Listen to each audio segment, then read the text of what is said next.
What's up, Greg? Welcome back to another episode of Nightmare Fuel, the internet's favorite place to get scared and scarred. I hope you guys are all ready to wake up in the middle of the night in a cold sweat screaming, because this one is a doozy. So since I made that last video on a low-budget movie, The Lamp, I've been going down a rabbit hole of sorts, looking for other low-budget movies to talk about. I feel like low-budget movies are like an endless source of inspiration for movies. There's just so many that are so bad. But I've recently discovered that an even better subgenre of movies exists within low-budget movies that are low-budget rip-off movies. There are like a bunch of low-budget studios, like Sparkplug Entertainment is the one that made this movie. There's a bunch of others that make a living off of making rip-offs of popular movies. Everything about the movie, from like the title to the cover and the posters for the movie, and even the plots of the movie, are designed to trick you into watching their movie instead of a good movie like Kung Fu Panda. One of the worst, most egregious examples of this that I've found is this movie called Plan B. It's a rip-off of the 2007 absolute classic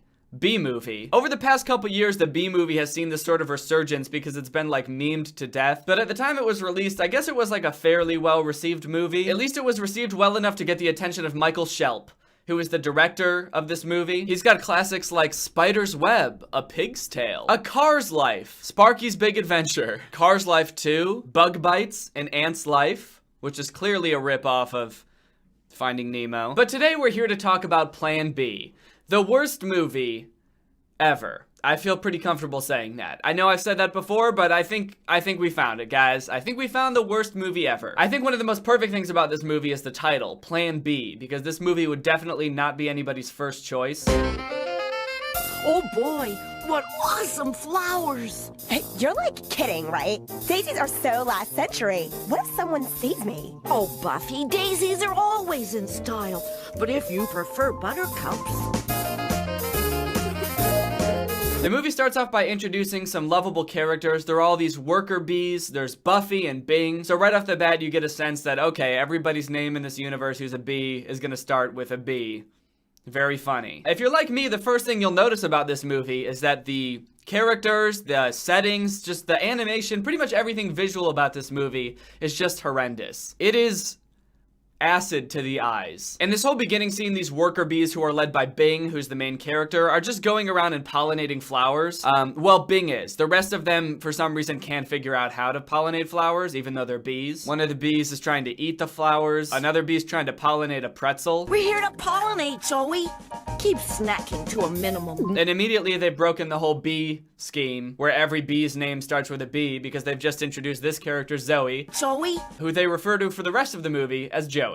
Joey, no snacking. I don't know why none of these bees know how to pollinate flowers, except for Bing. Like, they're bees. That's probably the one thing they should know how to do, and it never says, like, this is their first time pollinating or anything like that. They're just dumb bees, I guess. So they're flying around and trying to pollinate, and the animation is just so weird and creepy. Like, the way they pollinate things is by slamming their heads on it over and over really fast, and sticking out these really long, creepy, cylindrical tongues and sucking really loudly. But if you thought the visuals of this movie were the only bad thing about it, then boy, are you sorely mistaken. Some of the characters in this movie have the most annoying voices ever. Gag me! Like, why can't humans throw trash away? Did you just say gag me? Ugh, gag me! Ew. Listen to this character, Pistol, who just complains for the entire movie. Pistol. We won't make much. Honey? Oh, we'll make plenty. Not with this motley crew, we won't. His voice is just, it's so gross. Oh, stop. This is the A-Team. What? All this character does for the entire movie is complain and make those, like, moaning noises. It's the most disturbing thing.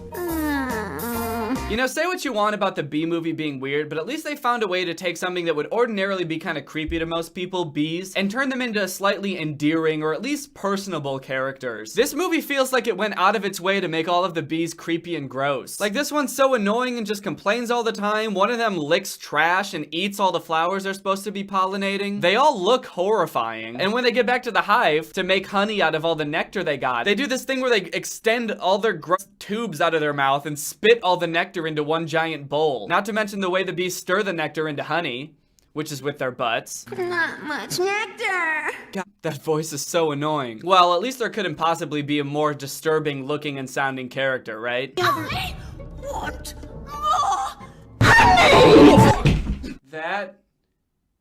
is my sleep paralysis demon. Sometimes I wake up in the middle of the night, unable to move, and at the foot of my bed is that bee. What's this? It's, honey. I can see that! But they're so little! The story of this movie is basically all these worker bees who are the heroes of the movie trying to deal with this new tyrannical queen who takes over after the old queen mysteriously disappears. This new queen basically enforces this new rule where you have to extract as much nectar as possible because she wants all the honey in the world, and she wants to expand the hive and make her hive super big so she can have all the honey. From now on, drill and drain. Huh? Choose one flower, drill into it, and drain every last drop of fluid. They could at least not intentionally try to make everything sound super gross. Drill into it and drain every last drop of fluid? I don't know what it is about the word fluid at the end of this sentence, but it makes everything sound super gross. But Do that... it! That feeling when you drill into it and drain every last drop of fluid. If you've ever seen the Bee Movie, you know that a big part of it is like the social and environmental commentary that it makes about humans. Plan B tries to replicate that, but never really like elaborates on it or like goes deep enough for you to be able to tell what point they're trying to make. What are you guys doing? Ever hear of drill and drain? Yeah, it sounds like some nutty technique humans invented. Yeah, you know us humans, always drilling and draining every last drop of fluid. Care to elaborate on why that could be bad? Humans. No? Then you're not going to mention it for the rest of the movie? Okay. Yeah, humans, good one. But, as you might expect, the drilling and draining method doesn't go so well. Pretty soon they run out of usable flowers because they've drained every last drop of fluid from all of them, and they have to resort to going and draining flowers from this George Washington memorial. The bees live in Washington, D.C. I haven't mentioned that. I don't know why that's an important part of the movie, but it is. Drill and drain. Hurry. Zips. These bees are so dumb. They're like, all right, time to pollinate the flower. Wait, which part's the flower again? Disturbing a floral tribute to George Washington. Why does this bee have so much respect for George Washington? This bee was born, what, probably less than half a year ago? And George Washington died in 1799? Also, he's a bee? We have no choice. We do have a choice. Like Washington. You know, he could have been king, but he chose democracy. Why does he know so much about George Washington? Do they learn human history in bee school?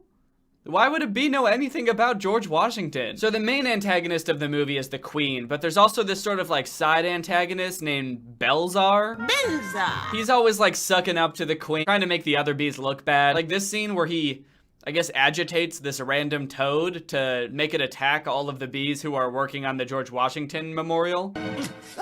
And in the next scene, when they all bring back their nectar to see how much they got that day, they vomit all the nectar into the bowl, they shake their little and then they're all just kind of standing around waiting. The queen is standing right there, everybody's just standing doing nothing. Belzar just floats from his bowl over to the other bowl, sticks out his giant creepy tongue, and slurps up some of their honey. Belza stole my honey. Me? No, you stole my honey. Did not. Did too. Silence! The contest winner is Belzar. How did the queen not notice that? She's literally standing right there. How did anyone else not see him do that? It's not like they were all distracted doing something. They were just standing around. How did they not see him stick out his giant tongue and drain every last drop of fluid? Belzar did appear to take a bit. Oh, okay, someone did see. This old in the background who we've never seen or heard from before. Well, at least he saw, but the queen doesn't give it. Silence! Being lost. Banish him. Well, yes, I certainly could. But then I'll have less honey. Look at it. Glistening. Pure. Gold. I want more. Look, I'm just gonna say it. This queen is too into honey. I get that she's a bee and bees love honey, but I feel like even just talking about honey, even just thinking about it is turning her on. I'm not about it. I'm just not. Anyway, Belzar gets promoted by the queen because he's a little suck-up boy, and now he's basically her right-hand man. So Belzar uses his new power to wake up the other worker bees in the middle of the night and tell them they gotta go get some honey. It's time to learn the meaning of work, of dedication, of loyalty. We just got to bed. Whoa, what? Who the that? Where did this character come from? We're halfway into the movie and they just introduced this character with the most crazy voice I've ever heard. You can't expect me to be on board with that. We just got to bed. Sleep privileges are canceled. Starting now, you work 24/7 making honey and expanding the hive. That's so unfair. Does anyone else think this is weird? I feel like I'm having a fever dream right now. Where did this character come from? That's never spoken a peep and now all of a sudden they're sticking up for themselves with the most obnoxious voice in the world. We just got to bed. Let us go back to sleep. He's just tired, Belza. It's Major Belza, Captain. Wow, I really gotta hand it to him with the animation on this. I mean, the emotion they're able to capture in their facial expressions is just amazing. I mean, I don't really know what this emotion is. I guess it's supposed to be like concerned or angry because he's having to go out in the middle of the night to get honey, but he kind of just looks high. Get to work right now! Aw, man! So Belzar and the Queen pretty much work the bees to exhaustion. They're expanding the hive. The hive is getting gigantic, but they're running out of steam fast.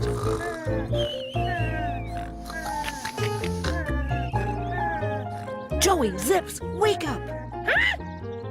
I'm so tired. Yeah, nice. You know how when you're so tired you can barely keep your eyes open and someone wakes you up and you go, I'm so tired! Yeah, that makes sense. We haven't been to bed in days. You're kidding. So you come here to the Lincoln Memorial, Yep. a monument dedicated to Abraham Lincoln, the president who ended slavery. And here we are busting our behinds before dawn without so much as a thank you. Like slaves. I get the irony. So do all bees just have like an in-depth understanding of American history? I get that it's a cartoon, and real bees obviously don't know jack about the presidents. It just feels so weird that this movie is focused on showing us that bees are so fascinated by human presidents and not like past bee rulers. Like, shouldn't that be who they look up to? It's also weird because like the idea of a president in a democracy isn't even compatible with like bees biologically, because like the queen bee is just born into power automatically. There's no votes in a beehive. There's one point in the movie where all the bees are worried about who's gonna churn the honey because Pistol, who's the one person who knew how to do it, got destroyed by that toad earlier. And they're all worried because nobody else knows how to do it. And it seems like a really difficult task. But here's the thing. From what they show in the movie, all churning the honey is just like floating over it and shaking your in it. Like, it couldn't be more simple. Luckily, Bing's love interest, who's a bee from another hive, knows how to do it, and she teaches them all how to do it. It's all in the swivel. It's just kind of impressive that even though the bees, you know, do things like trying to pollinate pretzels and are constantly banging their heads on flowers, and they can't even figure out how to shake their little butts in honey, they all seem to have an extensive knowledge of human US history. Who's this? That's Bonnie. I don't like her. Huh? I'm hungry. Feed me a pre-breakfast snack. What? That was kind of weird. They just like glossed over that completely. Was that supposed to go anywhere? Who's that? I don't like her. I'm hungry. You know, Bing, when I was young, Mummy said I would never be queen. She said I was too nice. But I toughened up, didn't I? Uh-huh. No one thinks I'm too nice now, Mummy. One of the things I love about this movie is how one-dimensional every character is. You got the main character who's just standard good guy. The love interest is just classic nice girl. You got a fat bee who's constantly eating flowers and garbage. And then you have the villain, who, when she finally reveals her main motivation for being evil, it's just that her mom said she was too nice once, and so she decided she was gonna be evil forever, so that nobody would think she was too nice anymore. No one thinks I'm too nice now, Mummy! Things really start to heat up towards the end. Bing gets overworked to the point where I think he goes insane. Where's the honey? I don't have any and I don't care. Like, actually lost his mind, traumatized beyond the point of return. Bye-bye, Bing. Bye-bye, Bing. Bye. He goes insane, he tries to stand up to the queen, but just gets banished from the hive. Get out! Before it's too late. Bye-bye. That shot definitely feels like it lingers for a little bit too long. Like, Bing flies away and all of the guard bees are still inching closer towards where he was. Like, they're just gonna keep getting closer and closer until they all meet in the middle and kiss. Eventually, Bing figures out that the old queen was banished because she tried to poison the elders, but Bing realizes that she was actually framed by the new queen. So Bing comes back to the hive and explains to everybody what the queen did. I Keith poisoned the elders. No! But the queen's not gonna give up that easily. She didn't work her whole life being evil just to give up in this one moment when she could easily just lie to get out of it. Okay, fine. So I tried to bump off a few old bees. So what? Oh, she is? She's just gonna admit to it right away? Oh. Unsheath your stingers. Uh-oh. Joey, Zeps, and Buffy, get ready. Then we get this big fight scene between the worker bees and the guards, which is just bad.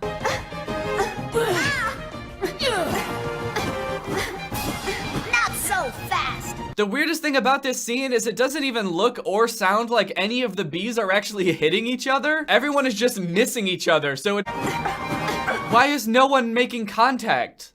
This fight is gonna take forever. The ending, I gotta say, is not very satisfying. They defeat all the queen's guard bees and the old queen comes back and she's like, your reign of terror is over. And then without saying or doing anything, the queen just floats away. She's just like, okay, yeah, that makes sense. Bye-bye. But she does turn around right before she's about to leave for just long enough to hint at a sequel. I shall return to reclaim my throne. And next time, I won't be so nice. Next time... Yeah! Next time...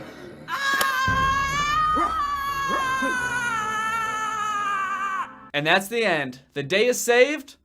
Long live the queen. Long live the queen!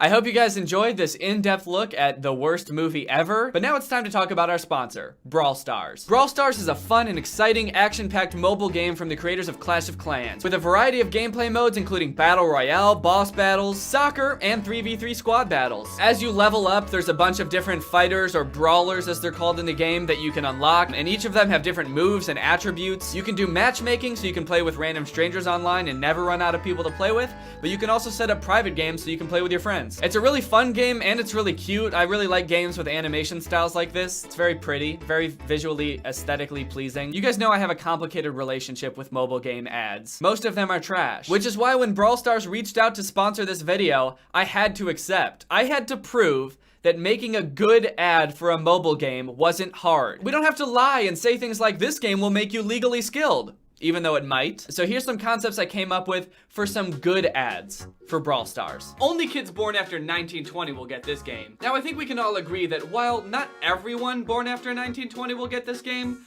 you at least have to have an understanding of electricity's existence and phones to understand this game. So I think being born after 1920 is a good place to start. This game is legally legal.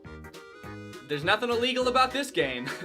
Nothing at all. This one is more of a proof of concept. I'm not sure about this one. Colt just shot you and took all your gems. Shoot him or divorce? Wait, that doesn't make any sense. How about shoot him or go collect some more gems, go on to win the game, and unlock another one of Brawl Stars' fun and zany characters.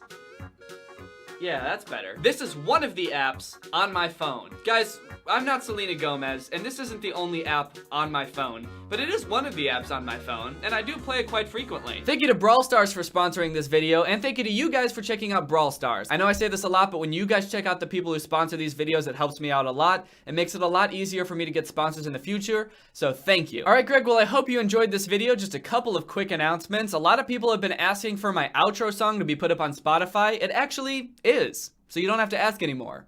It just is on Spotify. It's on Apple Music and iTunes and any other streaming or music service that you would probably use. So go check it out. And if you want to listen to it, even when the video's not over, you can do that. Thank you. I'm Greg now for turning on my notifications. You are truly Greg. I'll see you guys next time with a really interesting video where I grow 3 feet. Not taller. I grow 3 extra feet. Bye. This video is over now. Go go find something else to watch, or just watch this video. I know we had a lot of fun, yeah, a lot of fun. But you can't stay on this end screen forever. No. This video is over now, yeah, over now. So why are you still watching this? Do you not have